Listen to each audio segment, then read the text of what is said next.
Kitchen. இன்னைக்கு நம்ம என்ன சமைக்க போறோம்னா கேப்சிகம் சிக்கன் சுக்கா எப்படி செய்யறதுன்னு தான் பார்க்க போறோம். அதுக்கு முன்னாடி எங்களோட சேனலை இது வரைக்கும் சப்ஸ்கிரைப் பண்ணாதவங்க சப்ஸ்கிரைப் பண்ணிக்கோங்க.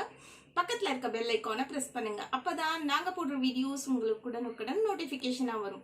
வாங்க ஃப்ரெண்ட்ஸ், வீடியோக்குள்ள போகலாம்.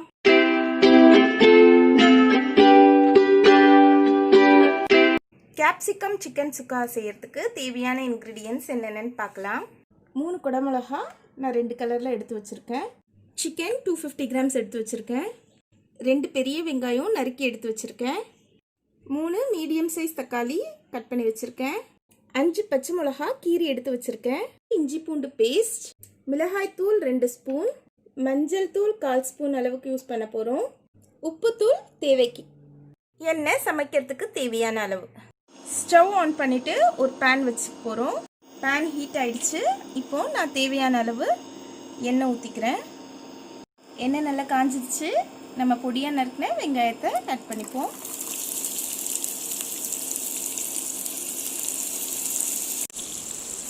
வெங்காயம் பாதி அளவுக்கு வதங்கிடுச்சு. இப்போது 2 ஸ்பூன் அளவுக்கு நான் இஞ்சி பூண்டு பேஸ்ட் ஆட் பண்ணிக்க போகிறேன்.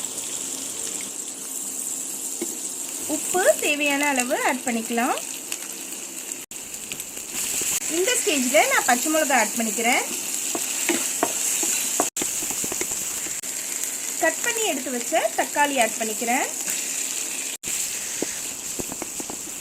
பாருங்க, தக்காளி நல்லா வதங்கிடுச்சு. இப்போ நம்ம எடுத்து வச்ச குடமிளகாவை ஆட் பண்ணிக்க போகிறோம்.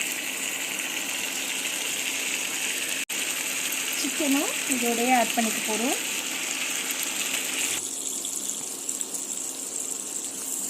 பாருங்க, நமக்கு சிக்கன்லேருந்து தண்ணி விடுது பாருங்க.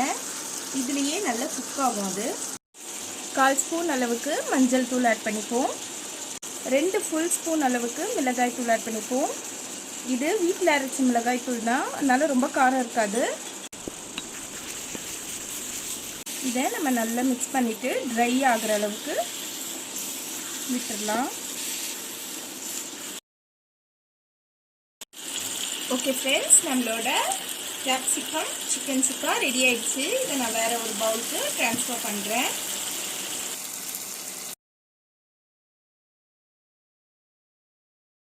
நம்மளோட கலர்ஃபுல் கேப்சிகம் சிக்கன் சுக்கா ரெடி ஆயிடுச்சு. இதை நீங்கள் உங்கள் வீட்லேயும் ட்ரை பண்ணுங்கள். ட்ரை பண்ணிவிட்டு எங்களோட கமெண்ட் பாக்ஸில் கமெண்ட் பண்ணுங்கள். நெக்ஸ்ட் வீடியோவில் இன்னொரு நல்ல ரெசிபியோடு பார்க்கலாம். எங்களோட வீடியோ பார்த்ததற்கு ரொம்ப நன்றி. ஹலோ ஃப்ரெண்ட்ஸ், எங்கள் வீடியோ உங்களுக்கு பிடிச்சிருந்துச்சுன்னா லைக் பண்ணுங்கள், ஷேர் பண்ணுங்கள், கமெண்ட் பண்ணுங்கள், மறக்காம சப்ஸ்கிரைப் பண்ணுங்கள். பக்கத்தில் இருக்க பெல் ஐகானை ப்ரெஸ் பண்ணுங்கள். அப்போ தான் நாங்கள் போகிற வீடியோ உங்களுக்கு நோட்டிஃபிகேஷன் வரும். பாய்.